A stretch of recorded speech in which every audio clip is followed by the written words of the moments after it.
a lot of dancers have normal feet. They look pretty good to me. Hi, my name is Scout Forsythe, and I'm a professional ballet dancer with American Ballet Theater, and today I'm going to be debunking misconceptions about ballerinas.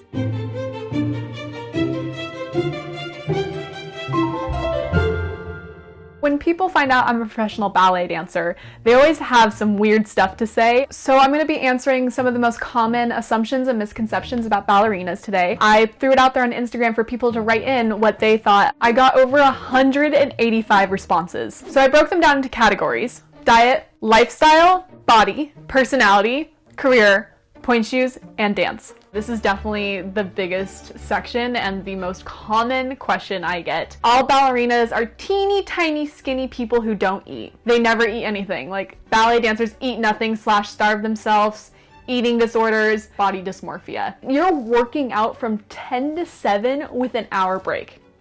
And you're eating a lot of food because you need fuel for that, but you're working your body so hard that naturally you just become lean. Yes, there is a skinny culture in ballet. There is a stigma and reward system for being and looking a certain way. I think that needs to change. I personally would rather see a woman out there dancing than somebody who looks like they're about to lose their last breath on stage. Eating disorders, body dysmorphia, I think it's something that dancers struggle with. I can say I've struggled with looking at myself in the mirror and just being like, ew, I don't like that. But our generation is becoming so much more knowledgeable about health. We're understanding that, the starving yourself and then trying to get a full performance out, like, that's just not possible for a human to do that. Okay, so these are the more realistic assumptions, I would say. Dancers take good care of themselves and live a healthy lifestyle. They're all super healthy eaters and vegans and perfectionists.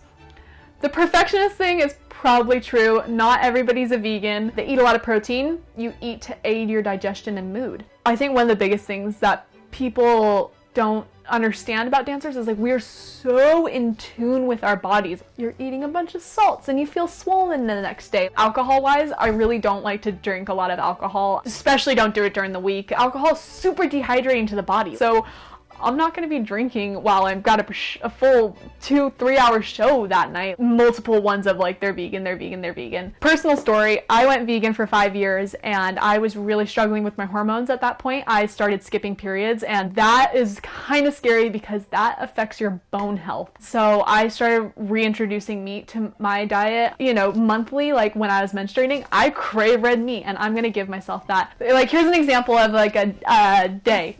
Wake up in the morning, love my coffee, and then avocado toast, fried egg on top, and then I always have a banana or apple or something to snack on. I'm sipping coconut water throughout the whole day. Lunch is usually some kind of salad or soup, and then going home to a dinner of roasted veggies and a big kale salad, and then maybe occasionally a piece of steak or salmon or just some tofu. I'm down kind of for whatever. Yeah, just trying to eat clean, and then there's definitely potato chips somewhere thrown in there and maybe a piece of chocolate or a pint of ice cream. So here are some I got a lot. Their entire life is ballet and no private life is possible. No social life. I assume that ballerinas don't have time for much outside of training. There's a little bit of truth in that, but a normal rehearsal chunk, which would be usually a week to maybe 6 weeks, we're working Tuesday through Saturday, 10 to 7, and then, multiple times out of the year, we're performing until late in the evening, but that's very seasonal. It's not all the time. So, you're hustling for 2 months, 3 months out of the year, but other than that, you're able to just finish your day and go have a dinner with friends or go get a massage, or on the weekends, run out to the beach. The next one is ballet is the most important thing in your life, Black Swan serious, not just passion. No, the thing I can't stress enough is Black Swan is someone's imagination in a movie. It is not real. There's a lot of stuff in that movie that I'm just, it's funny. In the beginning of the movie of Black Swan, when they're waiting for casting and he comes around and taps all the girls in class, that just would not happen. You know what's going to happen for the season ahead. There's preparation that goes into it. It's not just oh, you get it. The casting goes up, you see it, you walk by, you might have already been in rehearsal for it. So that seems a little funky to me. Towards the end of the movie where Natalie Portman character, she is late for rehearsal and the Mila Kunis character is dancing and rehearsing and her hair is down. Like, you wouldn't be rehearsing Swan Lake with your hair down and out of a bun. Like, that's just silly to me. And then also in the end too, when she jumps off onto the mattress, which it wouldn't be a mattress, it would be like full stationary foam, like good stuff to fall into, not just like an old mattress. Ew, bed bugs like New York.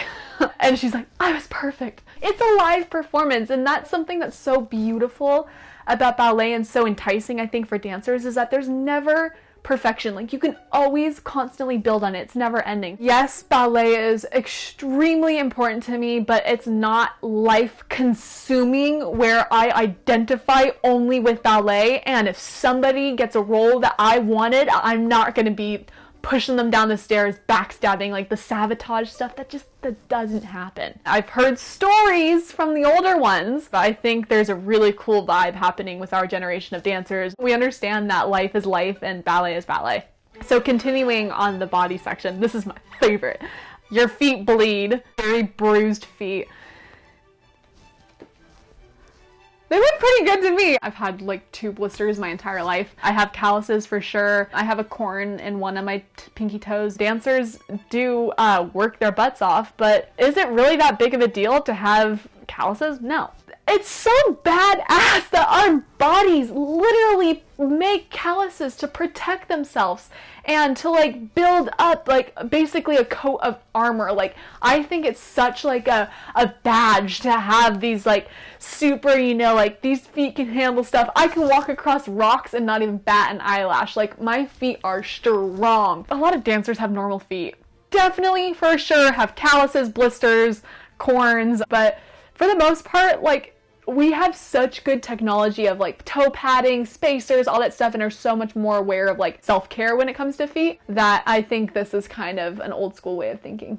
Here's another one. They have constant injuries. The dancer injury rate is 100%. Dancers get injured. It's a part of the job. I've been a professional now for 6 years, and I've only had one injury that really just like took me out for a good solid like 4 months. One 4-month injury in a span of 6 years, like the odds are pretty good at that point. You avoid injuries by working smart, really working on that technique and getting that strength and doing things properly and having somebody help you. Just ask for help. Say, hey, I need a coach right now. I need somebody to look at this. There's some weird feeling here.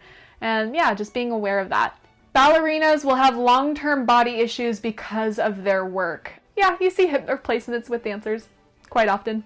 So there is some truth in the long-term issues, but ballet technique has been crafted for hundreds and hundreds of years. So there's a lot of thought process that also went into like landing from jumps. The reason we roll through the feet is 1, it's aesthetically pleasing, and 2, it's helpful for shock absorption on your body. We're gonna pretend this is my Marley right here, and here's my point shoes.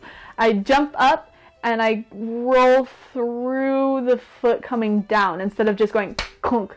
And that hard landing, that shocks into your ankle, which goes into your knee and hips and bodies and everything. So it's like that roll down that helps with allowing the body to slowly control the weight that's coming from up above. So ballet is like any other sport out there. There is going to be long-term effects that happen down the road because of just how much we're working our bodies. But I mean, it's kind of the sacrifice that you make because you love what you do. You do not have to have long hair to be a dancer or to put it in a bun. There's ways you can make fake buns. I knew a girl that had a full pixie cut and she was a professional ballet dancer. You just work with what you've got. Companies can't require you to have a certain type of hair. I think kind of the only requirement and ask is that you keep your hair a natural color. Okay, so now we're moving on to personality. There's a lot of competition and meanness within dancers. Dancers are neurotic, obsessive, narcissistic. Ballerinas are catty, competitive, and mean. No. It's not Black Swan. Like, I can't stress that enough. People aren't putting shards of glass in other people's point shoes. Especially the culture at ABT. I feel like I've been so fortunate and lucky. Like, the support we have for each other, where I've like gone in there, had a bad day, crying in the dressing room. I've got at least 6 women around me being like, let's talk. How are you feeling? Women are the best things ever. Like, come on, we support each other and love each other, and that's how we get stuff done, and that's how our performance happens. Ballerinas need a strong character and ego in order to handle the job. There is some truth in that. You have to be a strong person. You're gonna take some criticism. I don't know one single person out there that hasn't had no said to them. You're never gonna do this. You're not good enough. And you can either take that and allow it to cripple you, or you can be like, I'm gonna show you. You do not determine my fate, I do. Moving on to career, this is something I think everybody gets asked a million questions about. You have to start when you're young, you need to start when you're a child and when the bones and body are still flexible. If not started young, then not accepted. You cannot become a professional ballerina if you start late at 16. I started at 11. I consider that early to be starting a professional career. I have a really dear friend of mine. He was 20 years old when he waltzed into a ballet class. And he was like, oh, that looks cool. I'm gonna try it for the year. He had a successful professional career. Misty Copeland didn't start until she was later in life. There's no magic number in order to become a professional. Here's the other end of this question. Ballerinas retire super young. Ballerinas have to retire in their early 30s. You know, you become a professional and you've probably got 10 to 15 years, and that's about it. I would say like 30, 35 is probably the average age that people retire. What we're doing is so hard and rigid and extreme on the body that you can kind of only handle it until you're in your prime. That being said, Alessandra Ferri is in her 50s and still performing Juliet. There are anomalies out there, but it's not a shock that I'm gonna be turning around 35 and have to end my career as a dancer. I think that's why a lot of people also give it their all, and this ties into the beginning question of like, you have no social life, you can't do anything. Like, our career is short, so we're gonna put everything, my heart and soul, into it because I know that it's only temporary, and so you gotta enjoy it while you can. Just because you're not dancing on stage after you're retired doesn't mean your career in ballet is over. Like, so many dancers go into choreography, teaching, open up their own dance studio, give back to the new generation coming up. Like, if you feel like you want to stay within the ballet industry, it's totally possible to do. All right, next assumption. Ballerinas automatically retire after having a baby. False. We have so many moms in the company right now. It's so awesome. A lot of dancers have their babies, take their year off usually to do everything, and then come back, sometimes stronger than ever. Coaches are mean AF. Yeah, I've had mean coaches in the past. I had one teacher, she wouldn't allow us to wear toe pads in our pointe shoes. So I used to wear my toe pads in my flat shoes with the tights over it, and then I would just slip them into my pointe shoes real quick when she wasn't looking. But I think everybody's different. Everybody's personality is different. I wouldn't say coaches are mean. I would say they're sometimes harsh. They're sometimes very truthful, but I don't think truth is mean. I think sometimes it's hard to hear. These are questions I get from men, mostly. Is that a real job? You get paid for that? They don't get paid a lot. Ballet dancers struggle to make a living out of your job. Over in Europe, they're really lucky. They're government funded over there, so ballet dancers get a lifetime contract and they can make a career off of that. That's not something we have in America, unfortunately. We are publicly funded, we're a nonprofit organization, and every ballet company out there is. You know, I've worked my butt off. I've joined ABT. I'm in the #1 ballet company in America. We have an extreme amount of funding. I am able to live my lifestyle based off of my one singular job I have with American Ballet Theater.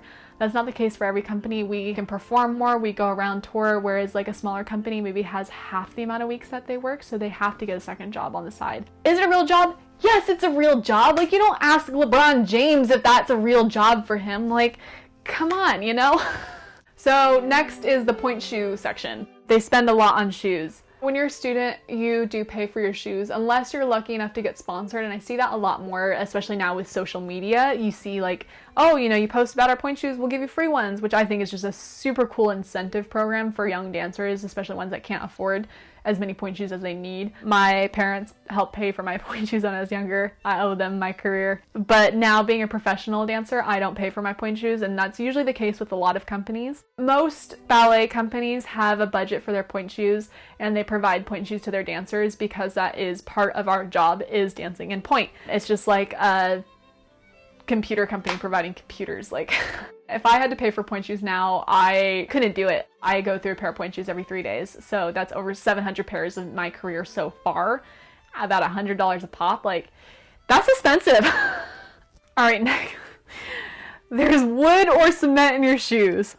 No, no, there's not cement in my pointe shoes. There is a thin strip of wood though, but just like so thin that it doesn't even count as wood. The Boxier pointe shoes, I've got a pair right here. It's like glue, it's a paste with layers and layers. They're sturdy and they're strong, but they're soft enough that I can land a jump and be fully in control of shock absorption. You couldn't even walk if you had cement in these shoes, or in shoes in general.